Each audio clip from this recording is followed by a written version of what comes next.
শুভেচ্ছা, শুভ দুপুর প্রিয় দর্শক। আপনাদের সকলকে সাদর আমন্ত্রণ জানাচ্ছি চ্যানেল আয়ের পর্দায় আপনাদেরই প্রিয় আয়োজন ফ্রেশ প্রিমিয়ামটি তারকা কথনের আজকের পর্বে। দর্শক, বর্ষপঞ্জিতে আজকের দিনটি 11ই জ্যৈষ্ঠ। এই দিনটি আসলেই আমাদের মনে পড়ে যায় আমাদের জাতীয় কবি, সাম্যের কবি, দ্রোহের কবি, প্রেমের কবি, মানবতার কবি কাজী নজরুল ইসলামের কথা। যদিও প্রতিটি দিন, প্রতিটি মুহূর্তে, প্রতিটি অনুভবেই তিনি প্রাসঙ্গিক। তার কথায়, তার লেখায়, তার কাব্যে, গানে সব কিছুই আমাদেরকে অনুপ্রাণিত করে, আমাদেরকে সামনের দিকে এগিয়ে যাওয়ার জন্য অনেক বেশি প্রভাব ফেলে। দর্শক, 1941 সালের 6 এপ্রিল বঙ্গ মুসলিম সাহিত্য সমিতির একটি অনুষ্ঠানে নজরুল ইসলাম তিনি সভাপতি রূপে উপস্থিত ছিলেন এবং সেখানে তিনি বলেছিলেন, আমি তার বক্তৃতায় একটি অংশে ছিল এরকম, আমি এই দেশেরই এই সমাজে জন্মগ্রহণ করেছি বলেই শুধুমাত্র এই সমাজেরই নই, এই দেশের নই, আমি সকল দেশের, সকল সমাজের। আমরা যদি কাজী নজরুল ইসলামকে সম্যক রূপে জানতে চাই, বুঝতে চাই, সেজন্য আমাদের অনেক কিছুই জানতে হয়, অনেক কথা শুনতে হয়, অনেক বই পড়তে হয়, বিশেষ করে তার সৃষ্টিগুলোকে অনেক বেশি বিশ্লেষণ করতে হয়। আজকের তারকাকথনের সেটে কাজী নজরুল ইসলামের 127তম জন্মবার্ষিকীতে আমরা আমন্ত্রণ জানিয়েছি দুজন আমাদের ভীষণ শ্রদ্ধেয় ব্যক্তিকে, অতিথিকে, যাদের মাধ্যমে আমরা আমাদের জাতীয় কবিকে আরও একটু অন্যভাবে আবিষ্কার করতে পারবো বলে আশা করছি। আমরা পরিচিত হয়ে নেই এ পর্যায়ে তাদের সঙ্গে। আমাদের সঙ্গে আছেন আমাদের দেশের প্রথিতযশা নজরুল সঙ্গীত শিল্পী, একজন গবেষক, অনুবাদক, প্রফেসর এবং তার আরও অনেক পরিচয় রয়েছে, যিনি নজরুলের সৃষ্টিকে বিশ্বমঞ্চে পৌঁছে দিয়েছেন তার কাজের মাধ্যমে, কণ্ঠের মাধ্যমে, অনুবাদের মাধ্যমে। সঙ্গে রয়েছেন ডক্টর নাশিদ কামাল। স্বাগত আপনাকে। আমাদের সঙ্গে আরও একজন অতিথি রয়েছেন, আমরা এবারে তার কাছে চলে যাচ্ছি। আমাদের সঙ্গে আছেন আমাদের সকলের ভীষণ শ্রদ্ধেয় একজন মানুষ, কবি এবং বাংলাদেশ শিল্পকলা একাডেমির মহাপরিচালক রেজাউদ্দিন স্ট্যালিন। স্বাগত আপনাকে। আপনাদের দুজনকে শুভেচ্ছা এবং ধন্যবাদ আজকে আমাদের আয়োজনে আসবার জন্য। আমরা আসলে কথা তো বলবো বিভিন্ন বিষয় সম্পর্কে, কিন্তু মূল কেন্দ্রবিন্দু হচ্ছে আমাদের জাতীয় কবি নজরুল। শুরুতে একটু ডক্টর নাশিদ কামাল আপনার কাছেই আসতে চাই। এই যে আমাদের চারপাশে, আমাদের সমাজে, আমাদের দেশে, আমাদের পুরো পৃথিবীতে এক ধরনের অস্থিরতা আমরা দেখতে পাই, কিংবা নজরুলের সৃষ্টিগুলো আমাদেরকে যখন এই ধরনের অস্থিরতা আসে তখন অনেক বেশি প্রভাবিত করতে পারে। আসলে এই ধরনের পরিবেশকে আমাদের মনে একটু স্বস্তি দেওয়ার জন্য নজরুলের সৃষ্টি কতটুকু গুরুত্বপূর্ণ এবং প্রাসঙ্গিক, যেটা তুমি বলার চেষ্টা করছিলে। উনি যেই সময়টাতে জন্মগ্রহণ করেছিলেন তখন যে প্রেক্ষাপট ছিল, সেই সময় উনি যে সমস্ত গান, কবিতা উনি লিখে গেছেন, আমাদের বর্তমান প্রেক্ষাপটেও আমরা একই গান, একই কবিতা পড়ে পড়ে আমরা নিজেদেরকে আরও অনেক বেশি সুন্দর এবং সুশীল করে তুলতে পারি।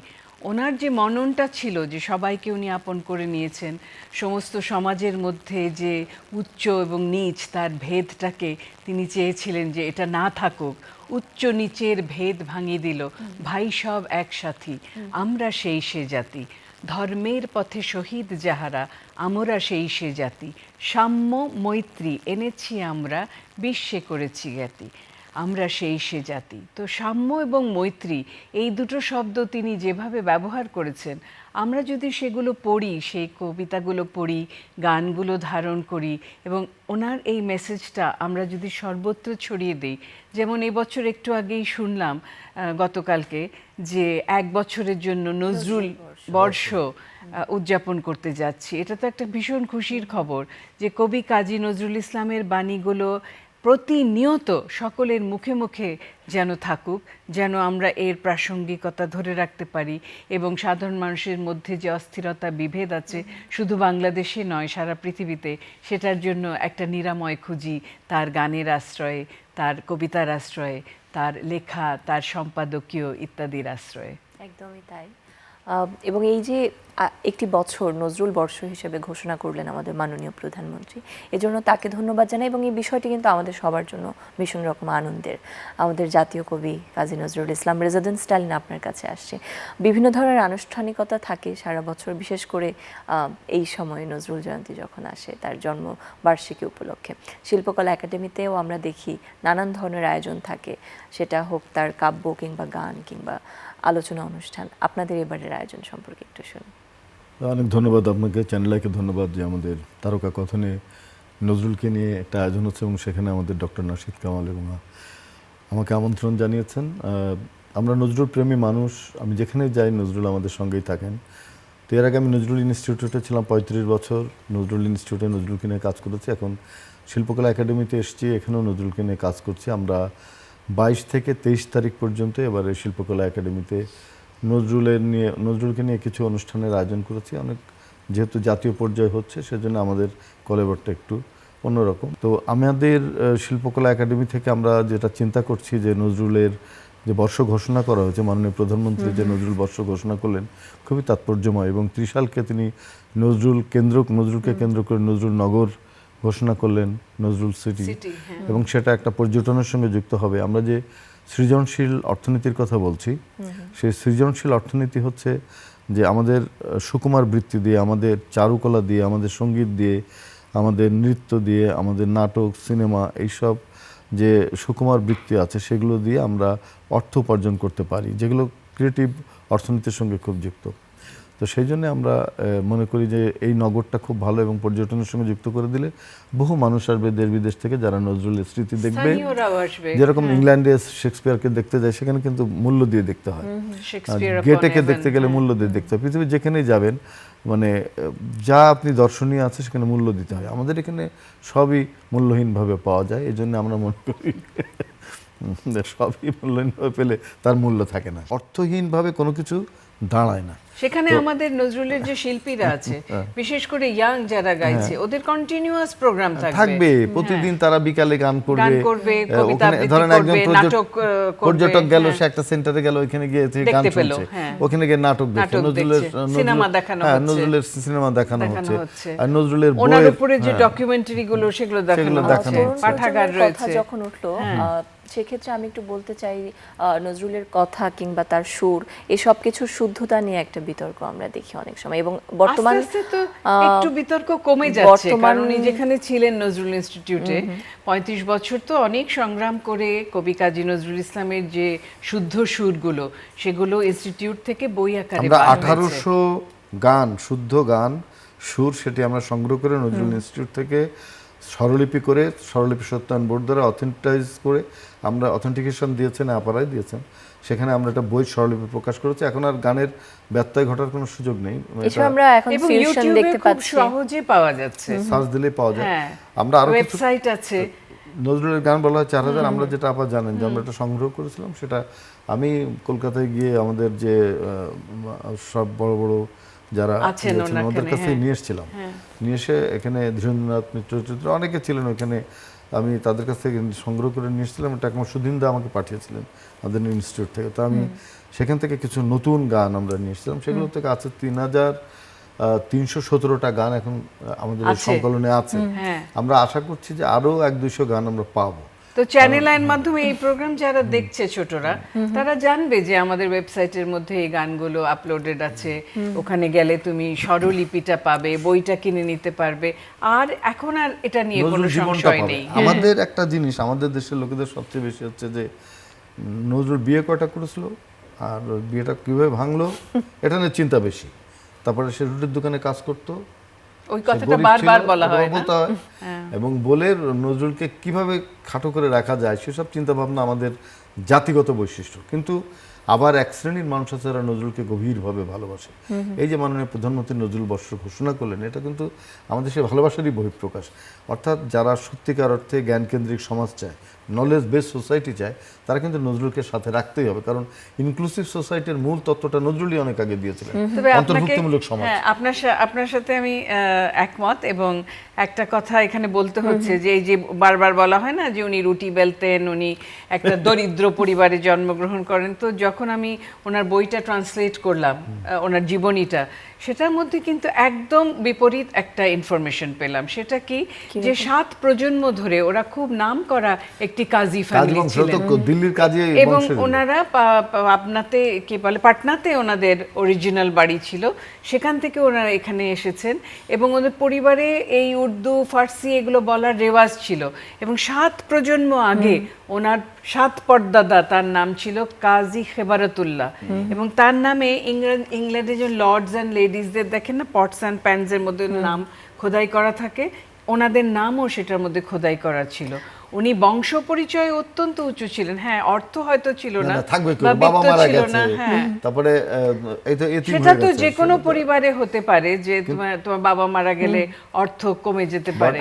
এছাড়াও একটা নজরুল was so গুরুত্বপূর্ণ brilliant, সে এবং ওনার ম্যাট্রিকে পরিবার খুবই উচ্চ হ্যাঁ, একটি একটা বংশীয় উচ্চ পরিবার, এবং হ্যাঁ। তার যদি সাংস্কৃতিক ঐতিহ্য না থাকতো, হ্যাঁ, উনি সে কি হতে পারতেন? সে এই হ্যাঁ। জায়গায় এসে দাঁড়াতে পারতো না। এবং নজরুলের আচরণ, তার ব্যবহার, সে রবীন্দ্রনাথ ঠাকুরকে গিয়ে কত মান্য গুরু করতো, বলে চিল্লাচিল্লি হ্যাঁ, করছে। হ্যাঁ, কত রবীন্দ্রনাথ মান্য ঠাকুর করতো। নোবেল পুরস্কার পেয়ে গেছে, বলছে এই পাগলা, তোর জীবনে শেলির মতো, কিটসের মতো এক Tragedy ট্র্যাজেডি আছে, আসবে। তুই প্রস্তুত হ।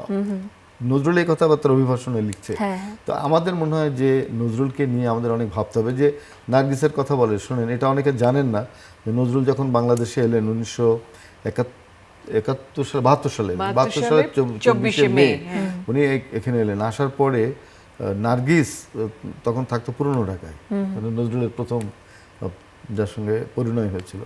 তো সে কিন্তু গোপনে দেখতে এসেছিল বোরকা পরে 2 বার, এটা কেউ জানে না।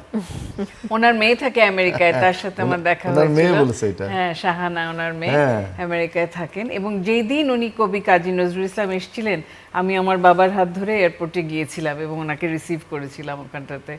এবং খিলখিল এবং মিষ্টি ওদের সাথে গাড়িতে চড়ে, আমি হচ্ছি রিসেপশন কমিটি বাচ্চাদের জন্য, আব্বারা সব, আব্বা চাচা ওনারা কবিকে নিয়ে এক গাড়িতে উঠলেন, আমি আরেক গাড়িতে উঠে এই নজরুল ইনস্টিটিউট, একটা যেটা জনসমুদ্র না? বিশাল জনসমুদ্র, গাড়ি তো আগাই না, পিঁপড়ার মতন যাচ্ছে, আর সব মানুষ উকি দিয়ে নজরুলকে দেখার জন্য। সেই দিনটা দর্শন করাও জীবনের একটা বিরাট অভিজ্ঞতা। আমি এরকম বলবো। একজন তখন তো বুঝিনি, পরে বুঝতে পেরেছি, তাই মানে না? এরকম একজন মহত্তম মানুষ আমাদের সমাজে, আমাদের রাষ্ট্রে, আমাদের সাহিত্যে, সংস্কৃতিতে আছেন, এটা আমাদের গৌরব। পৃথিবীর অন্য কোনো দেশ হলে নজরুলকে নিয়ে অনেক কিছু করতো। সেটাই। আমরা যতটুকু করতে পারছি, আমাদের অর্থনৈতিক সংকট আছে, আমাদের সাংস্কৃতিক সংকট আছে, আমরা তো একটা উপনিবেশিক সমাজ থেকে বেরিয়ে এসেছি, তাই না?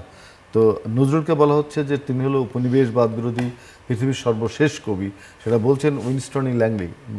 কিন্তু তার সব বইগুলোই যেভাবে নজরুল ইনস্টিটিউট থেকে প্রকাশিত হয়েছে এবং ইংরেজিতে অনুবাদ হয়ে যে সমস্ত ওয়াশিংটন কংগ্রেস লাইব্রেরিতে পৌঁছেছে, সেটাও কিন্তু একটা পদক্ষেপ হয়েছে নজরুলকে আরো অবশ্যই। বিশ্বব্যাপী পরিচয় করিয়ে দেওয়ার। এই যে বড় বড় প্রফেসররা লিখছেন, আমরা ট্রান্সলেট করেছি বলেই তো ওনারা জানতে পেরেছেন কবি নজরুলের কথা। রেচেল ম্যাকডরমাট, উইনস্টন ল্যাংলি, ওনারা কোথা থেকে পাচ্ছেন বইগুলো? নজরুল ইনস্টিটিউট, যেটাতে উনি 35 বছর চাকরি করেছেন, আমিও জড়িত ছিলাম, ওখান থেকে আমার বইগুলো যেগুলো আমি লিখেছি বা অনুবাদ করেছি ওখান থেকে পাবলিশড হয়েছে। সেগুলো যেমন ভারতবর্ষে যাচ্ছে, তেমনি কিন্তু ইংল্যান্ড, আমেরিকা, কানাডা সব জায়গায় পাওয়া যাচ্ছে। এবং German poets, Japanese poets, Chinese poets, ওনারাও এখান থেকে পড়ছেন। এবং যে হেনরি গ্লাসে যখন হ্যাঁ। এসেছিল বাংলাদেশ, উনি কিন্তু ইন্টারন্যাশনালি ফেমড Poet, হ্যাঁ। পোয়েট এবং রিসার্চার, উনি লোক গবেষক। উনি বললেন যে 20 শতকের 2টি বিখ্যাত কবিতা আছে, একটা হলো ওয়েস্টল্যান্ড, একটা হচ্ছে আমাদের এইটা নজরুলের বিদ্রোহী বিদ্রোহী কবি, হ্যাঁ। এটা কিন্তু একটা এই ধরনের মানুষদের মুখ থেকে যখন বের হয়, তখন শোনা, বুঝতেই হ্যাঁ, হবে হ্যাঁ। যে নজরুলের এই কবিতা একটা খুবই গুরুত্বপূর্ণ কবিতা। এবং আমাদের এই সমাজে, এই রাষ্ট্রে নজরুলের যে অবদান, সেটি নারীরা সবচেয়ে ভালো বলতে পারবেন। যে 100 বছর আগে নজরুল নারীর স্বাধীনতার কথা বলছেন, তাই তো। যখন রবীন্দ্রনাথ পর্যন্ত বলেন, এটা সত্যি কথা। রবীন্দ্রনাথও কিন্তু নারীর ওই স্বাধীনতার কথা তখন বলেননি এত প্রকাশ্যে, নারীরে নজরুল প্রথম বলেন। দিয়াছি মুক্তি, নর সম অধিকার, মানুষের গড়া প্রাচীর ভাঙিয়া করিয়াছি একাকার। আবার কত- ওই কবিতা শেষে আছে যে সেটা খুবই গুরুত্বপূর্ণ, সেদিন সুদূর নয় যেদিন বিশ্ব পুরুষের পাশে গাহিবে নারীরও জয়। হচ্ছে তো এখন সেটা, উনি যেটা দূরদর্শিতায় দেখতে পেয়েছিলেন, সেটাই কিন্তু আজকে আজকে হচ্ছে। দুজন নারী, আমি একা হ্যাঁ, পুরুষ। আপনি একা পুরুষ। আর এছাড়াও ওনার নিজের জীবনে, ব্যক্তি জীবনে আপনি যেটা বললেন, উনি অনেক মহিলার সাথে ওনার কিন্তু ইন্টেলেকচুয়াল লেভেলে একটা কমিউনিকেশন সে ছিল, থাকতেই হবে। যেটা থেকে কেউ ভালো গান গাইছে, কেউ ভালো রচনা লিখছে। এবং বিরজা সুন্দরী, ওর মায়ের মতো ওনাকে ট্রিট করতেন। হ্যাঁ, মাকে যখন মা উনি বলতেন। অনেক ওই যে ওনাকে জেলে নিয়ে যাওয়া হলো, সবাই ওনাকে অনুরোধ করছে যে তুমি অনশন ভাঙো, কিন্তু উনি কারো কথায় অনশন ভাঙেননি, ভাঙলেন উনি না। বিরজা সুন্দরীর কথা বিরজা ভাঙলেন। সুন্দরীর কথা যখন লেবু দিয়ে শরবত বানিয়ে খাওয়ালো, তখন ওনার কথায় উনি কথা রাখলেন। তো এগুলো কিন্তু নারীকে একটা সম্মান দেওয়া। এবং ওনার জীবনীটা পড়লে আমরা দেখতে পাই, মানুষের জীবনে স্ত্রী থাকবে, ভালোবাসার লোক থাকবে, এগুলো তো আচ্ছা আমরা চর্চা করেছি কিছুটা, ঠিক আছে, কিন্তু তার চেয়ে বেশি গুরুত্বপূর্ণ কথা হচ্ছে উনি মানুষকে মানুষ হিসাবে সম্মান দিয়েছেন, নারী অথবা পুরুষ হিসাবে না। তাদের মধ্যে যে গুণটা রয়েছে। রানু সোম বলে একটা মহিলা ছিল, খুব ভালো গান গাইতে পারতেন। নজরুল মুগ্ধ ছিলেন তার গানের জন্য। একদমই আর তাই। এবং সবচেয়ে বড় কথা দেখেন, উনি কবিতায় লিখছেন যে মানুষের চেয়ে বড় কিছু নাই, নয় কিছু মহিয়ান। সেই তো। বারবার কিন্তু মানুষের কথা বলছে। হ্যাঁ। এবং আজকে যে আমরা কৃষকের মুক্তির কথা বলছি, শ্রমিকের মুক্তির সব উনি কথা আগেই বলছি, বলে গেছেন। আগে বলছেন ওঠরে চাষি জগৎবাসী ধর কোষে লাঙল, ওনার কৃষকদের নিয়ে গেয়ে কবিতা। শোনাই তাহলে। এবং উনি শ্রমিকদের বলছেন, সেদিন দেখিনু রেলে কুলি বলে এক বাবু সপ্তাহে ঠেলে দিল নিচে ফেলে, চোখ ফেটে এলো জল, এমনি করে কি জগৎ জুড়িয়া মার খাবে দুর্বল। শ্রমিকের পক্ষে, কৃষকের পক্ষে, মেহনতি মানুষের পক্ষে, এবং আমাদের এমন কি যারা মানে কুলি মজুর কুলি কবিতা, মজুর তো হ্যাঁ। কবিতা আছে, এবং দারিদ্র। যারা বারো বনিতা বলি আমরা সমাজে, তাদের জন্য তার যে মানে মমত্ব দেখিয়েছেন মমত্ব। তিনি এটা তো কল্পনা করা যায় না। আমরা তো অনেক আলোচনা করলাম, এবারে নাশিদ কামাল আপা আপনার কাছ থেকে নজরুলের একটু গান শুনতে চাই। গান তো আমি গাইবই, ওনার ওটা বলাতে আমার মনে হলো যে আব্বাসউদ্দিন আহমেদি এই গানটা, আমার দাদু উনি এই গানটা গেয়েছিলেন। ওঠরে চাষি জগৎবাসী ধর কোষে লাঙল। এবং আমি আব্বাসউদ্দিনের বইতে পড়েছি যে উনি এবং জসিমউদ্দিন আহমেদ যখন ওনারা এই গানটা গাইতেন, তখন ওরা কৃষকের বেশে ওইভাবে লুঙ্গি পরে, ওইভাবে হাতে কৃষকের যে যন্ত্রগুলো আছে ওগুলোর সাথে নিয়ে ওনারা স্টেজে উঠতেন। আপা, আমার একটা প্রোগ্রাম মনে পড়ছে যে এবার আমরা নজরুল বর্ষে এই গানটা আপনারা গাইবেন, আর আমরা একটা ওই গানের ড্রামা সঙ্গে আমরা মতন ড্রামা করব। ড্রামাটাইজেশন। হ্যাঁ, এটা অসাধারণ হবে না? খুবই সুন্দর হবে। ওঠরে সঙ্গীত নাট্য। চাষি, হ্যাঁ, জগৎবাসী ধর কোষে লাঙ্গল। আর নজরুল নিজে যে গানগুলো খুব বেশি পছন্দ করতেন, যেমন একটা গান উনি লিখেছিলেন, উনি কলকাতায় এরকম কতগুলো গ্রুপ ছিল, তারা ভোরবেলা এসে মানুষদেরকে ঘুম থেকে জাগাতো, জাগ জাগ বলে। ওটা শুনতে শুনতে ওনার একটা গান মনে এলো, সেই গানটা আমি একটু গেয়ে শোনাচ্ছি। এবং এই গান থেকে অনুপ্রেরণা নিয়ে আমি জাগো পিয়া আর ঘুমায়ো না যে গানটা লিখেছি, যেটা গ্র্যামিতে নমিনেশন পেয়েছিল, আরমিন আমার মেয়ে গেয়েছে, ওটা মানে অবচেতন ভাবেই আমার মনের মধ্যে ছিল, হ্যাঁ, ভেবে চিন্তে লিখি নাই। তো ওই গানটা হচ্ছে এরকম: নিশি ভোর হলো জাগিয়া পরানো ও পিয়া কাঁদে পেও কাহা পাপিয়া পরানো ও পিয়া। বাহ, দারুণ দারুণ, দুর্দান্ত, অসাধারণ। দুর্দান্ত। এবং আপনার যে একটা পারিবারিক ঐতিহ্যের ব্যাপার রয়েছে, আপনি একটু আগে শ্রদ্ধেয় আব্বাসউদ্দিন আহমেদ তার কথা বলছেন, এবং আপনার পরিবারের সাথে কিন্তু আমাদের কাজী নজরুল ইসলাম তার একটা অন্যরকম গভীর সম্পর্ক ছিল, গভীর এবং আমার সে পরিবারেই যেহেতু একটা চর্চার বিষয় ছিল, সেটার একটা প্রভাব নিশ্চয়ই আপনার উপরে খুবই। আছে বা ছিল। আমার আব্বা যখন জন্মগ্রহণ করেন তখন আব্বাসউদ্দিন আহমেদ কলকাতায় ছিলেন, এবং আব্বা জন্মগ্রহণ করেন রংপুরে। তো আচ্ছা। আব্বাসউদ্দিনের কাছে আব্বাসউদ্দিন দৌড়ে গেলেন কাজীদার কাছে, যে কাজীদা আমার দেন। পুত্রের একটা নাম দিতে হবে। তো কাজীদা চোখ বন্ধ করে নাম দিয়েছিল মোস্তফা কামাল, কারণ উনি ওই টার্কির যে মোস্তফা কামাল আতাতুর্ক, তাকে উনি খুব পছন্দ করতেন। তো ওই যে নামটা, এই গল্পটা এতবার যদি শুনি বাসার মধ্যে, ভালো লাগে আর না? ওনার গানই সব সময় বাজছে, ওনার কথাই সব সময়, এবং যতবার আব্বাসউদ্দিনের জন্মদিন বা মৃত্যুবার্ষিকী হয়েছে, যেখানে গেছি, কবি কাজী নজরুল ইসলামের নাম ছাড়া আব্বাসউদ্দিনের নাম উচ্চারিত হয় আমি না। এই কথা শুনে আমি একটা চিন্তা করছি মনে যে এলো, আমাদের হ্যাঁ। শিল্পকলা একাডেমিতে যেহেতু নজরুল বর্ষ, আমরা এমনভাবে সেট করব, শিল্পকলা একাডেমিতে ঢুকলেই নজরুলের কোনো গানের মিউজিক হবে, কোনো গান খুব গুনগুন করে গেয়ে উঠবে, এটা না ইসের মধ্যে যন্ত্রে থাকবে, এগুলো একটা নজরুল বর্ষের একটা আমি আভা ছড়িয়ে দিতে চাই। তো ওই আব্বাসউদ্দিনের গান যখনই বাজতো আমাদের ইয়েতে, রেকর্ডিং যে সমস্ত ডিভাইস ছিল, তখনই নজরুলের কথা আবার নতুন করে আলোচনা হতো। এই আলোচনা হতে হতেই আমার একটা কৌতূহল তৈরি হয়। আর আমার বাবাও খুব নজরুলের গান, নিজে উনি গায়ক ছিলেন না, কিন্তু নজরুলের সকল গান গাইতেন। এবং যেহেতু উনি নজরুলকে দেখেছেন, তার কোলে চড়েছেন, এবং খুব মজার একটা কথা লিখেছেন আব্বাসউদ্দিন, যে আমার আব্বা নাকি গান গাইতো, আয়রে ছাগল আকাশ বাতাস দেখবি যদি আয়, মানে আয়রে সাগর, ত্রিভুবনের প্রিয় মোহাম্মদ, তো ছোট ছিল তো ওর মধ্যে আর ছাগল। নজরুল নাকি খুব হেসে কুটোপাটি যেতেন।